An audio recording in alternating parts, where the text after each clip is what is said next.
नमस्कार. नमस्कार नमस्कार. क्रांतिज्योती सावित्रीबाई फुले यांनी खरी शिक्षणाची द्वारे खोलली. त्याच अनुषंगाने आपण चौदरवाडी सारख्या छोट्याशा गावामध्ये आज सर्वसामान्यांच्या मुलांसाठी वेळ प्रसंगी अगदी तन मन धनाने या मुलांचं शिक्षण आणि मुलांचं आरोग्य घडावं, आपल्या गावचं नाव अगदी उंच शिखरापर्यंत पोहोचावं, यासाठी आपण ही शैक्षणिक संस्था सुरू केली आहे. याबद्दल आपली पार्श्वभूमी काय आहे? या पाठीमागे एकच उद्देश आहे की जी सर्वसामान्य कुटुंबातील मुलं आहेत त्यांना योग्य शिक्षण मिळावं. कारण ज्याची परिस्थिती मजबूत आहे त्याची मुलं अकॅडमी सारख्या उच्च शाळेत जाऊन फीच्या शाळेत जाऊन शिकतायत. पण माझा जो शेतमजूर आहे, जो सामान्य माणूस आहे, तर त्याच्या मुलाला चांगलं योग्य शिक्षण, योग्य वयात योग्य शिक्षण चांगलं मिळावं, ह्यासाठीची खरं तर ही माझी धडपड आहे.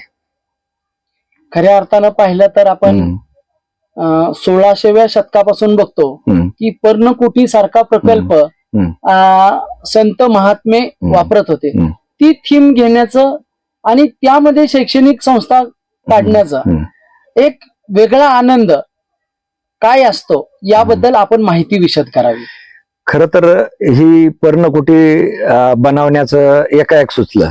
त्याला खरं कारण आहे की मला जिल्हा परिषद शाळेतच मी काम करतो. खरं तर जिल्हा परिषद शाळेला आम्हाला 3 वर्गाचा प्रॉब्लेम अनेक दिवसापासून होता की 3 वर्गच नव्हते, एकत्र मुलं शिकत होती आणि धोकादायक इमारत असल्यामुळे आम्ही त्या वर्गात मुलं बसवू शकत नव्हतो.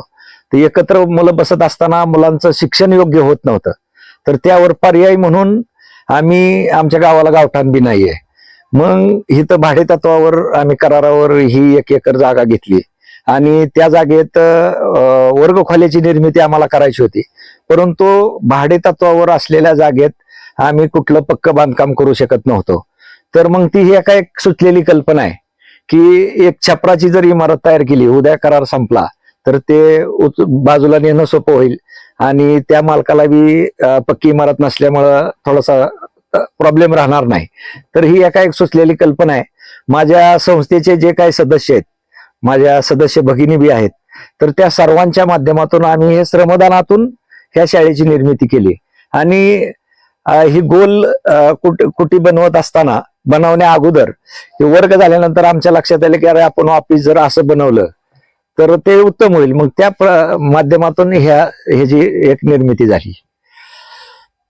खेळाकडे विशेष प्राधान्याने लक्ष देऊन शिक्षणाबरोबरच आपण मुलांच्या आरोग्याचा सुद्धा कशी सुधारणा होईल याबाबत एक वेगळी संकल्पना राबवून आज तुमच्या शाळेचे मुलं असतील, मुली असतील, अगदी राज्य पातळीवर खेळतायत.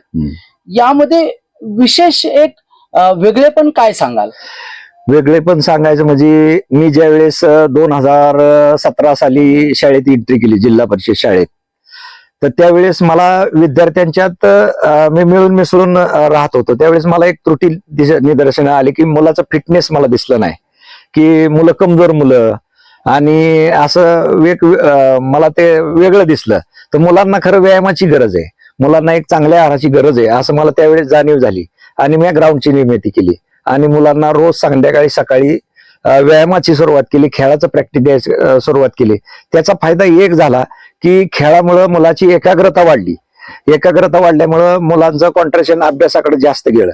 त्याचबरोबर मुलाची फिटनेसमुळे काय झालं की मुलं आजारी पडायचं प्रमाण अगदी शून्य झालं.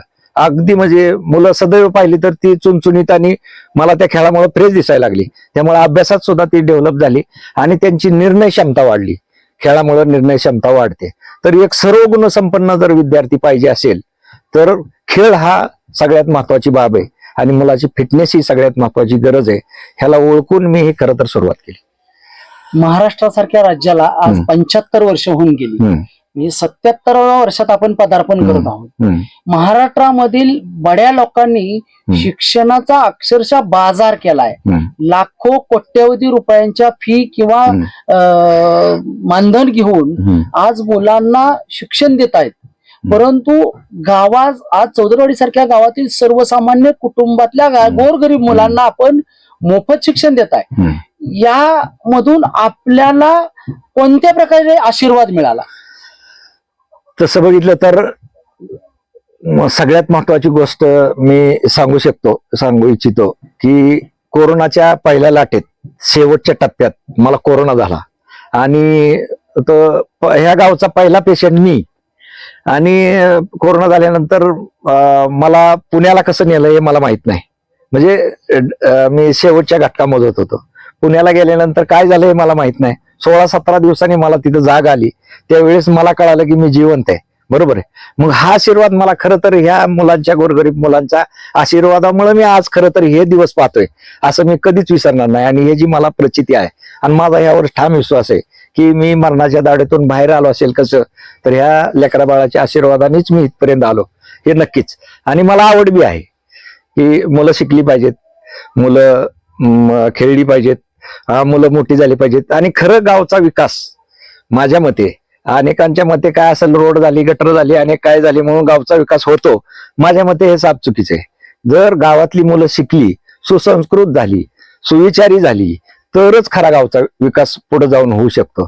आज जर आमच्या गावातला विद्यार्थी एक जर उद्या चांगला ऑफिसर झाला तर आमचा गाव नक्कीच बदलणार आहे उद्या. पण ऑफिसर होण्यासाठी चांगल्या शाळेची गरज आहे, चांगल्या संस्काराची गरज आहे. तर ते द्यायचं खरं तर मी काम आता करतोय. आणि माझ्या गावातील उद्या 10-12 तरी चांगले मोठे अधिकारी व्हावेत यासाठी मी प्रयत्न करतोय. आणि सगळ्यात महत्वाची गोष्ट म्हणजे स्वप्न पाहतोय. हे होते तुकाराम कोकाटे, विद्यमान सरपंच, चौदरवाडी, तालुका फलटण, जिल्हा सातारा, महाराष्ट्र. गांधीजींनी सांगितलं होतं की खेड्याकडे चला. त्याची प्रचिती आज तुकाराम कोकाटे साहेबांनी आपल्याला दाखवून दिली. आणि त्यांनी सांगितलं की आज महाराष्ट्रात शिक्षणाचा अक्षरशः बाजार मांडलाय, परंतु हे गोरगरीब, सर्वसामान्य शेतकरी, शेतमजूर असतील, यांच्या मुलांसाठी मोफत शिक्षण देतात. आणि त्यांचं एकच स्वप्न आहे, माझ्या चौदरवाडी गावातील शेकडो मुलं अधिकारी झाली पाहिजेत, तरच माझ्या गावाचं नाव सर्व महाराष्ट्र दूर जाईल, साता समुद्रा जाईल. धन्यवाद. हे होते नमस्कार. कोकाटे सर. धन्यवाद कोकाटे साहेब.